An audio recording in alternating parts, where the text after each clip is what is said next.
बिस्मिल्लाहिर्रहमानिर्रहीम अस्सलाम वालेकुम। मैं हूं मोहम्मद इदरीस सवान एडवोकेट। दोस्तों, पाकिस्तान उन चंद ममालिक में शामिल है जहां पे खुर्दनोश की चीज़ें जब एक दफ़ा बढ़ जाएं, किसी भी चीज़ की कीमतें जब एक दफ़ा मार्केट में बढ़ जाएं तो फिर कभी वो कम नहीं होती। और दीगर कुछ ममालिक में, ज़्यादा ममालिक में ऐसा होता है कि जब पीछे से तलब और रसद ज़्यादा या कम हो या पैदावार ज़्यादा हो जाए तो चीज़ें रेट कम हो जाते हैं। लेकिन पाकिस्तान में बदकिस्मती से ऐसा नहीं होता। जब किसी भी चीज़, किसी प्रोडक्ट की चीज़ एक दफ़ा कीमत उसकी बढ़ जाए मार्केट में तो फिर उसे कम करना खासा मुश्किल होता है, चाहे पीछे से सस्ती क्यों ना हो जाए। चूँकि हमारा कंट्रोल नहीं है चीज़ों पे, हमारी हुकूमतों का वो सही मानों में वो स्टैंडर्ड मैकेनिज़्म नहीं है कि हम चीज़ों को दोबारा उनकी छानबीन करें, उन्हें कीमतों उनकी कीमतों को कंट्रोल कर सकें, लोगों की पहुंच में ला सकें। तो बहरहाल ये भी एक दर्दनाक कहानी है। तो बहरहाल इसके अलावा अगर हम देखें पिछले 15 दिनों में जो हाल हुआ है पेट्रोल का, बिजली की महंगाई का, 15 दिनों में दोस्तों 60 रुपये पेट्रोल फ़ी लीटर इजाफा हुआ है और इसी तरह 8 रुपये फ़ी यूनिट बिजली महंगी कर दी गई है।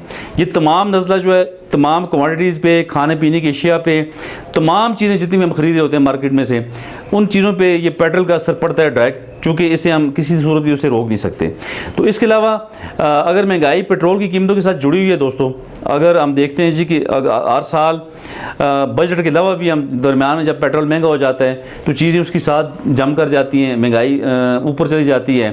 तो अगर इसकी महंगाई की जो रेशो है, इसका जो बढ़ना है, अगर ये पेट्रोल के साथ जुड़ा हुआ है तो फिर बजट की क्या वक़्त रह जाती है। जो हमारा सालाना बजट पेश हो रहा होता है, अभी चंद रोज़ कबल इस पे बहस भी हो रही है इस पे बजट पे, और उसकी तैयारी भी हो रही है। तो बजट में मज़ीद पेट्रोल महंगा होगा, और जब पेट्रोल महंगा होगा, दीगर चीज़ों की अशिया की जब कीमतें भी महंगी हो जाएंगी तो फिर हम किस लेवल पे चले जाएंगे।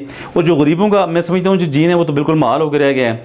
अब जो सफ़ेदपोश तबका था वो बिल्कुल ख़त्म हो गया है। अब सफ़ेदपोश को भी हम गरीब ही कहते हैं, चूँकि बिल्कुल वो दरमियान वाला जो तबका है वो ख़त्म होकर रह गया है। या तो अमीर रह गया पाकिस्तान के अंदर, या फिर बिल्कुल गरीब जो बॉर्डर लाइन से जो नीचे चला गया है। तो बहरहाल उस मज़दूर का आप सोचें कि जो 1100 या 1200 की दिहाड़ी लगाता है, वो भी दिहाड़ी लगने की सूरत में उसे 1200 या 1000 रुपये मिलता है, तो वो किस तरीके से अपने बच्चों को पालता होगा। अगर उसके 4-5 बच्चे हैं, घर में 4-5 लोग खाने वाले हैं, तो किस तरीके से उनकी ज़रूरतों को पूरी करता होगा। तो इसके अलावा अगर हम देखते हैं जी 20-25 साल पहले की बात करें, यानी 2-3 दहाइयाँ पहले की बात करें, ये गालबन 1995-98 तक की बात है कि जब बजट पेश होता था तो जब कीमतें उसमें सेट हो जाती थी बजट में, तो पूरा साल जो है ना तकरीबन कीमतें उसी जगह पे मुकर्रर जगह पे रहती थी, और दरमियान में महंगाई कभी भी नहीं हुई। और ये उन हुकूमतों का ये कोशिश भी थी, उस पर शायद उस मैकेनिज़्म पे सही स्टैंडर्ड के मुताबिक जो है ना अमल दरामद भी हुआ करता था। तो ये 2000 के बाद जो है जो हुकूमतों ने जो तमाशा लगाया है, एक तो बजट बिल्कुल ऐसा पेश किया जाता है कि उसे दरमियान में बार बार कीमतों को तोड़ के उसमें महंगाई की जाती है, बार बार मिनी बजट पेश किया जाता है उसके बाद भी। तो ये मेरे ख्याल में बहुत बड़ा जुल्म है। एक मिज़ानिया जो एक साल में स्टैंडर्ड उसका होता है उसे कायम व दायम नहीं रखा जाता, और हमारी हुकूमतें बदकिस्मती से IMF से कर्ज़े लेती हैं, और जब कर्ज़े बढ़ जाते हैं, पहले कर्ज़ों के बोझ बहुत ज़्यादा मुल्क पे बढ़ा हुआ है, तो फिर उस सूद को उतारने के लिए, यानी सूद अदा करने के लिए दोबारा मज़ीद कर्ज़े लिए जाते हैं, लोगों के आगे कशकोल लेके भीख मांगी जाती है। तो दोस्तों, इस तरह हमारा मुल्क किस तरह मैं समझता हूँ जी चलेगा।